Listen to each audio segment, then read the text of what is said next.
لو أنزلنا هذا القرآن على جبل لرأيته خاشعا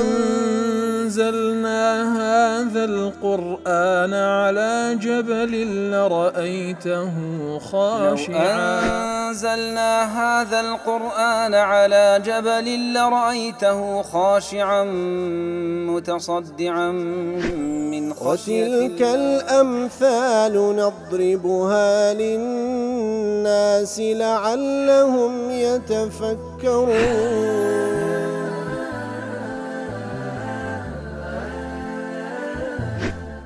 الحمد لله والصلاة والسلام على رسول الله وعلى آله وصحبه ومن والاه. السلام عليكم ورحمة الله.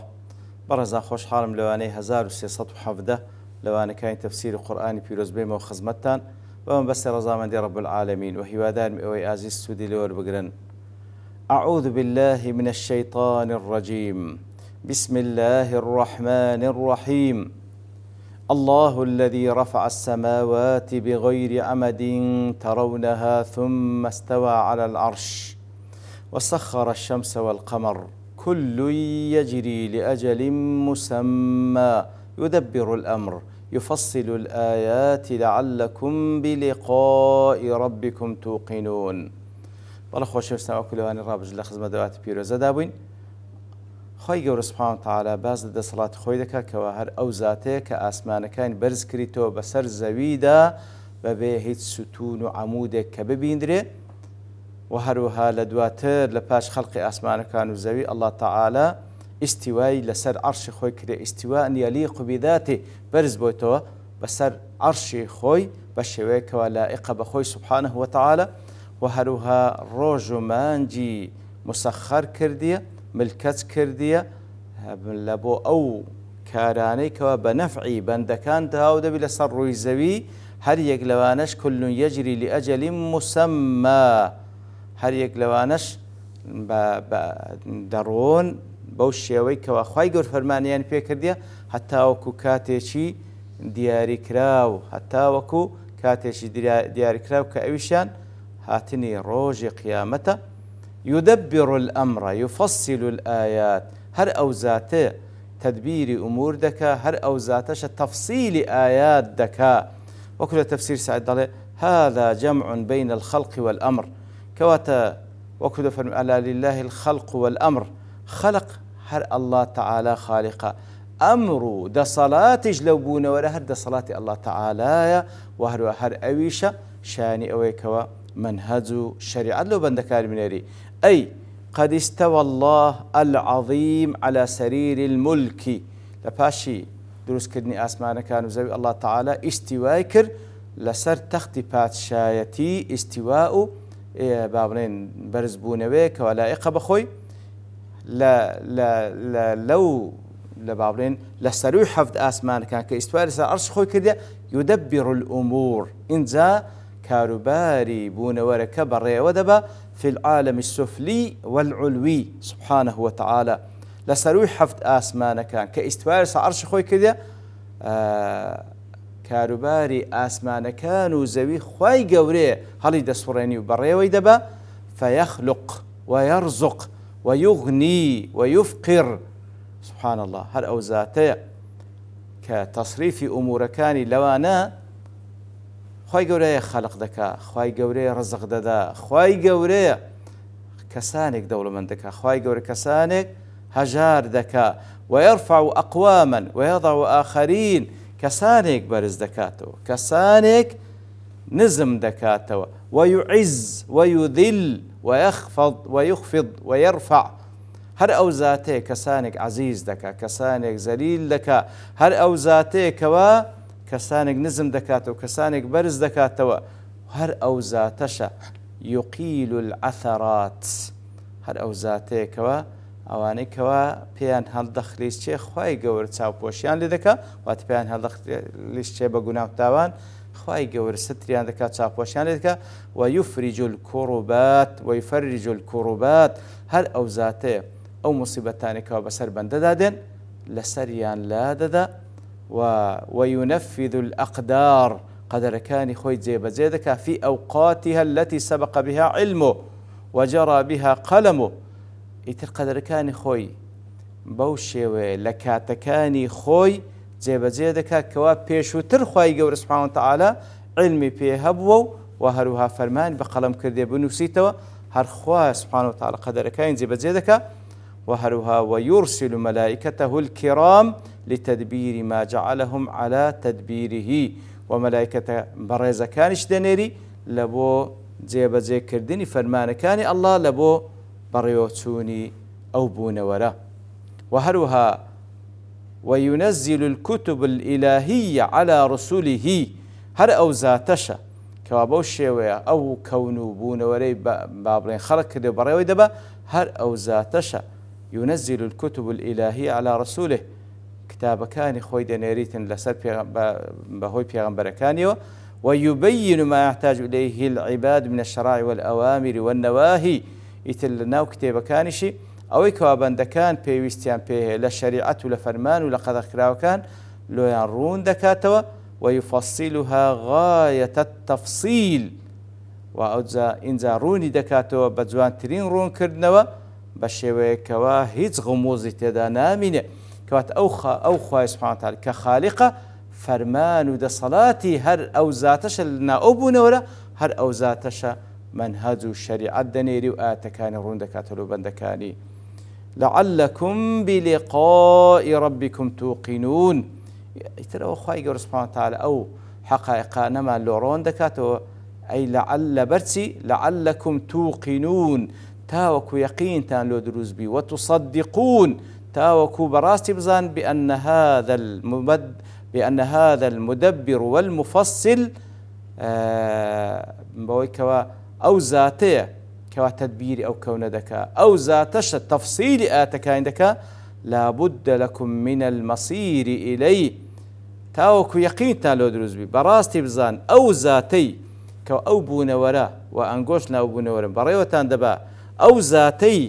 کەوا ئاەتەکانی لۆتان ڕەوانە کردێ و کتێبی ڕەوانە کردێ و تەفسیلی پێدایە لابد لكم من المصير إليه هیچ مەجاری تێدان دەبی بگەڕێنەوە لای ئەو بالبعث بعد الموت لابد منه دە بگەڕێنەوە لای ئەو بۆی کەوا لە دوای مردنتان زیندیتان دەکاتەوە للجەزاء تاوەکو پاداش و سزا بداتەوە. فإن من تدبر حق التدبر هەر یەک لە بەندەکان ئەگەر بە تەواوەتی ڕامان بکا و تێبفکری ئەیقەنە أو جا يقيني لو دروز أن من قدر على إبداع ما ذكر من الآيات العلوية قادر على الإعادة والجزاء. هر كسيك رامان بكاو تيب فكري لو بون ورا كوا بو دقة بوهم حكمتي كوا خواي جور خلقي كده بوشي براوي دباتن هر كسيك بيد لو آتانا بكاتوا أو جا يقيني لو دروز بكوا أو زاتش بتوانايا كوا جارش ك زنديمان بكاتو أو ذا حساب وكتابشمان لقل بكاء. لها تفسير السعد ضلي فإن كثرة الأدلة وبيانها ووضوحها كاتك وبلغهن دزورن كاتك وخير هند بياني كردي وروني كردي توا من أسباب حصول اليقين في جميع الأمور الإلهية براس زوري أو بلغانو وبيان كردني أو بلغانو واضحي وروشني أو بلغانو هۆکارن لە بۆ دروستبوونی یەقین دەربارەی هەموو ئەو عەقیدە و بیر و باوەڕێکەوە پەیوەستە بە خوای گەورە سوبحانه وتعالى خصوصا في العقائد الكبار بەتایبەتی دەربارەی عەقیدە دەربارەی شتە گەورەکان كالبعث والنشور والإخراج من القبور وەکو زندی بوونەوە وەکو دەرچوون لە قەبرەکان و حسابکردن. ئیتر تفكرين لو آتا كونيانو وارو تفكرين لآتكان القرآن بيروس بلغن وهروها أساسا لو كوا عقيدة ويقين لو بيدابي كأوزات سبحانه وتعالى بتوانا كوا زارش كالدوام من الزندي ما مكاتو حشر حساب من لقلبك. وأيضا فقد علم أن الله تعالى حكيم كاتك فكر لو بون وردكي لو هم مخلوقات ذكي كخواي قور خلقي كرديا لزريك هتا مزريك لە بۆت بەدیار دەکەوێت کە ئەو زاتەی کە خەڵقی کرد کە ئەڵڵا زاتێکی حەکیمە، ئەو پەڕی حکمەتی هەیە. لا يخلق الخلق سودا، ئەو هەموو خەڵقەی بەبێ مەبەست دروست نەکردیە. ولا يتركهم عبثا، ئەوهاش لێیان ناگەڕێ بەبێ هیچ مەبەستێک. فكما أنه أرسل رسله، هەر وەکو الله تعالى پێغەمبەرانی ڕەوان کردێ، وأنزل كتبه، و هەروە کتێبەکانی بەهۆی ئەوانەوە ڕەوان کردێ، لأمر العباد ونهيهم، ئەو کتێبانەی خوای گەورە سوبحانه وتعالى کە لە ڕێگای پێغەمبەران بە بەشەریەت دەگا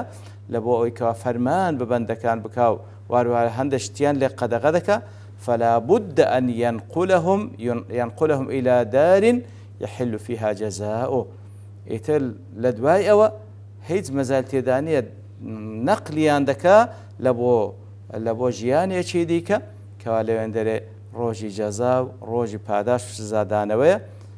اینجا لەوێن دەرێ فەیوجازی المحسنین بأحسن الجزاء، پاداشتی چاککاران دات و بە چاکترین پاداش، وەیوجازی المسیئین بإساءتهم، ئەوانەی خراپەکاریشن بە عەدالەتی خۆی خوای گەورە سزایان دەدا. لە تەفسیر ڕازی دەڵێ فالدلائل المذكورة، أو بلغاني كوا باسكرا كما تدل على الخالق الحكيم الذي يستحق العبادة وحده، أو بلغاني كوا باسكرا هر وكو بلغن لسروي كوا أو ذاتي كوا أو خالق عظيمة كوا أو بري حكمة لبون وركي بدي ذكره هر أو ذات الشاني أوي كوا بتاكو تنيا بفرستري بهمان شيء. فهي أيضا تدل على صحة القول بالحشر والنشر، کەواتە ئەو بوونەوەرە هەم وەکو بەڵگەیە لەسەر ئەوەی کەوا ئەو زاتە پیشانی پەرستنی هەیە، و هەروەها بەڵگەشە لەسەر ئەوەی کەوا شەک و گومان لە ڕاست و دروستی ئەو ئیعتیقاد و بیر و باوەڕە نێکەوە ئەو زاتە بەتوانایەکەوە دیسان زندیمان بکاتەوە و حەشت و حسابمان لەگەڵ بکە. لأن من قدر على خلق هذه الأشياء وتدبيرها على عظمة وكثرتها، ذاتێک بی بەتوانای بکەوە ئەو هەموو بوونەوەرە دروست بکە بەڕێوەی ببا بەو هەموو عەظەمەت و زۆریەی. فلئن يقدر على الحشر والنشر كان أولى، ئیتر توانا و دەسەڵاتی بەسەر زندی بوونەوە و لێ پێچینەوە لەگەڵ بەندەکانی بە تەئکید ئەولاترە، لەبەر ئەوەی بەڕاستی ئەو دەسەڵاتە کەوا خوای گەورە سوبحانه وتعالى بوونەوەرەکە بەدی دەکرێت پیشانماندا بەڵگەیە لەسەرەوەکەوە من بابین ئەولا خوای گەورە دەتوانێت زندیمان بکاتەوە. لا حاد الأرواح ابن القيم باز دەڵێ أو آية فيه دليل على رؤية الله تعالى، دەفەرمی لعلكم بلقاء ربكم توقنون، تاوەکو یەقینتان بێ بە لقای پەروەردگارتان، تاوەکو یەقینتان بێ بە لقای پەروەردگارتان. دەفەرمی ئەو بەشایەتە بەڵگەیە لەسەر ئەوەی کەوا هەروەکو بەڵگەیە لەسەر زیندی بوونەوە حساب و کتاب، بەڵگەیە لەسەر رؤية الله تعالى، بەڵگەیە لەسەر بینینی الله تعالى. فقد أجمع أهل اللسان، لبروي إجماع أهل لسان اللغة لسر أوي، على أن اللقاء متى نسب إلى الحي السليم من العمى والمانع اقتضى المعاينة والرؤية. كاتك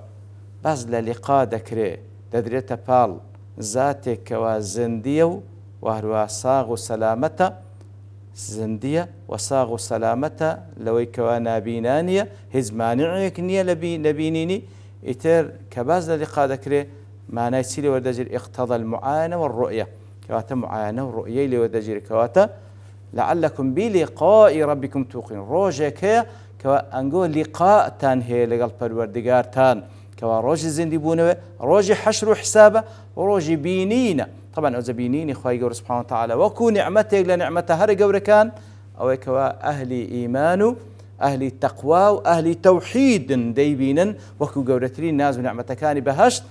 بلام وكو لقاء لبردست راوستان وحساب كتاب أو بقشتي لو مسلمان لو كافران بلام أهل كفر يقلى حسرته هر قول كان لروج قيامتش كلا إنهم عن ربهم يومئذ لمحجوبون لبين أوان ولبين الله تعالى الروج حسريش حجاب هيا تاوكو شاد نبنو بدي دار الله تعالى بلام لبردست رادة جيرين حساب كتاب اللي قال ذكره وإيمان داران ببيت سوانو شاد دەبنەوە بە دیدار پەروەردگاریان کەوا گەورەترین خۆشی بەهەشتە لە خوای گەورە دەپاڕێنەوە کەوا بە قسمەتمان بکە. وصلى الله وسلم على نبينا محمد وعلى آله وصحبه أجمعين وآخر دعوانا الحمد لله رب العالمين. لو أنزلنا هذا القرآن على جبل لرأيته خاشعا أنزلنا هذا القرآن على جبل لرأيته خاشعا أنزلنا هذا القرآن على جبل لرأيته خاشعا متصدعا من خشية الله. وتلك الأمثال نضربها للناس لعلهم يتفكرون.